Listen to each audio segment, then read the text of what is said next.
Okay, first, girl talk. My hair has come a long way if you've been here for a minute. I am, though, looking forward to when it's past the shoulders because it does this, like, little hair flippy thing and it drives me crazy.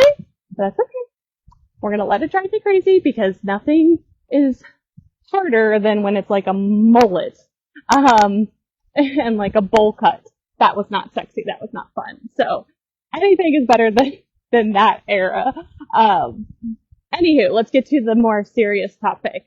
So, there's lots of funny ADHD memes and GIFs and jokes, tossed around the internet, and sometimes we'll even poke fun at ourselves. And I just wanted to also stress that ADHD is not a trendy thing.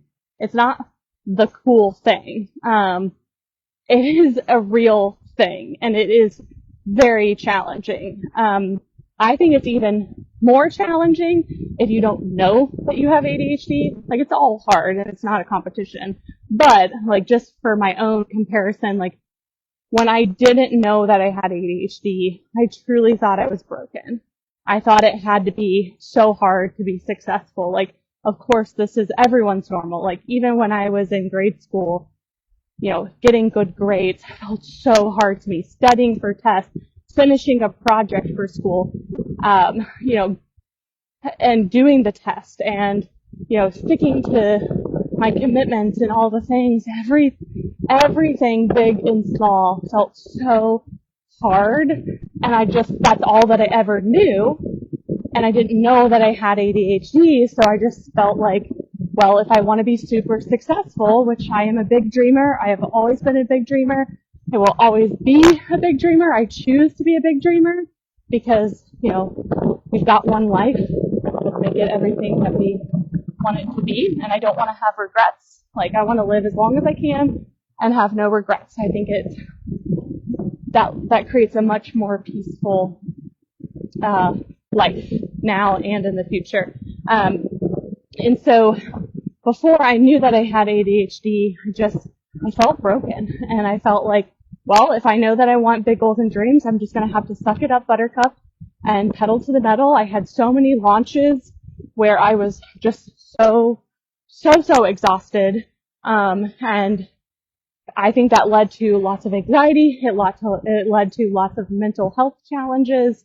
And it's just a reminder that you never know what somebody is going through behind closed doors, internally, right? Not everyone is always sharing every little detail of how they're feeling.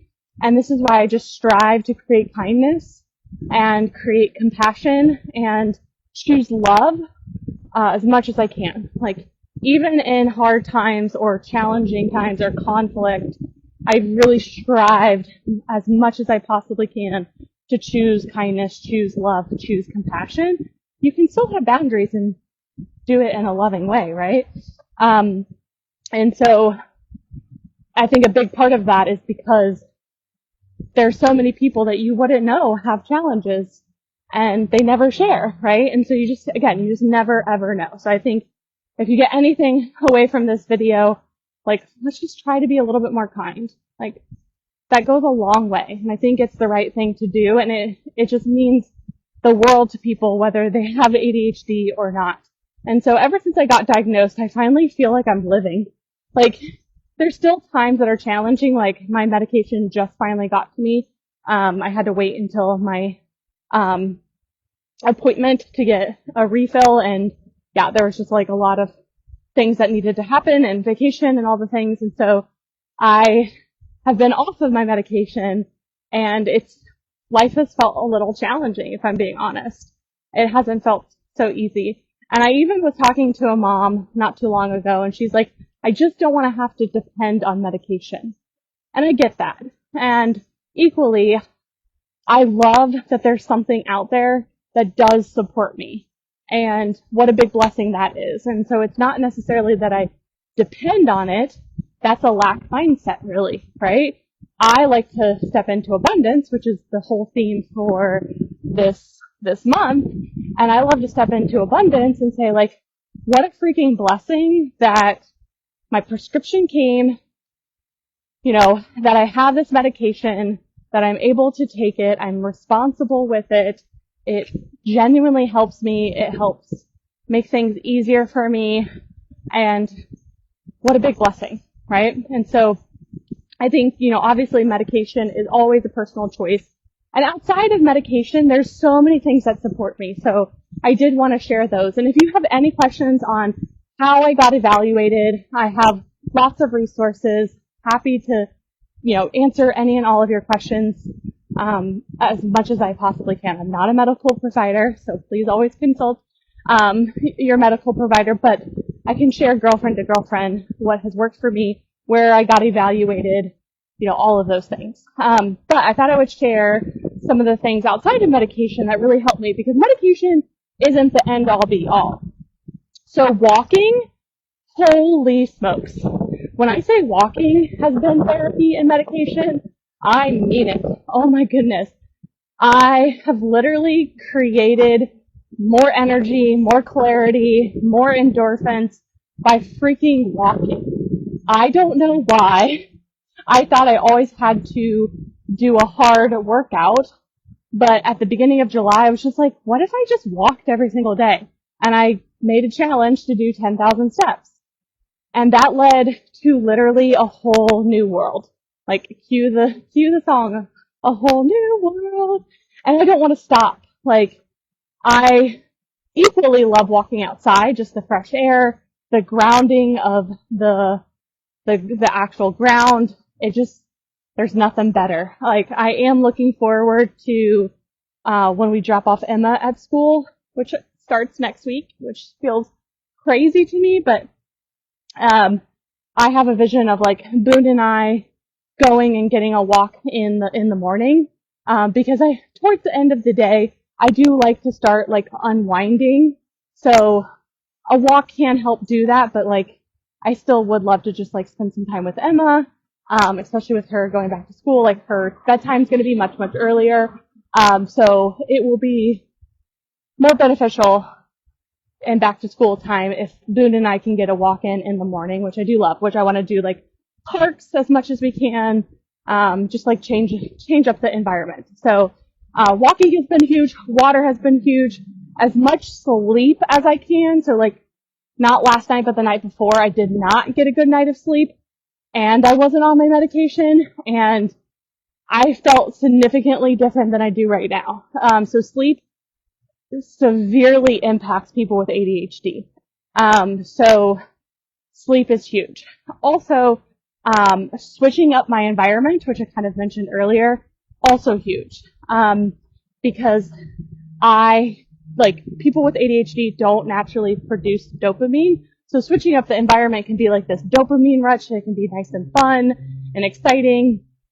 So that's been huge. Cleaning has also been helpful for me, cleaning and organizing, because my brain loves structure and organization, has been huge. And paying attention to my energy. So there's like going to be highs with your ADHD, at least for me, and there's going to be lows. So like paying attention to those has been really helpful for me to like notice when I have a high and when I have a low, as far as like the energy with ADHD.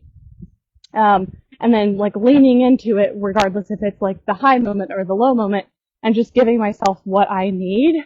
Obviously good nutrition. So like my greens drink, like I took that sucker today even before my medication came and I was like, oh my gosh, I feel so good.